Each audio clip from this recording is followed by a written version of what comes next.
با سلام و احترام خدمت دوستان عزیز، آموزش نصب برنامه ویندسکرایب. بعد از نصب آن وارد برنامه میشید و گزینه ورود رو میزنید. سپس نام کاربری بند ام بخشنده 19 و رمز عبور آن 155 رو وارد میکنید. نام کاربری بنده در اینستاگرام و تلگرام ام بخشنده 19 هست. هر گونه سوال و مشکلی داشتید میتونید اونجا با بنده در ارتباط باشید. سپس گزینه ادامه رو میزنید و وارد برنامه میشید.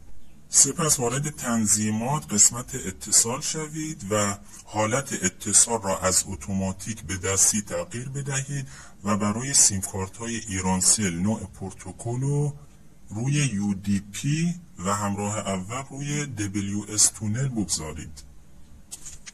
مرحله بعد انتخاب سرور هست که پیشنهاد بنده سرور کشور آمریکا شهر بوستون یا کانادا شهر تورنتو را انتخاب کنید که نسبت به 65 کشور دیگر سرعت بیشتری دارند. سپس اتصال میزنید و برنامه شما به همین سرعت وصل میشه. امیدوارم از این فیلتر شکن لذت ببرید.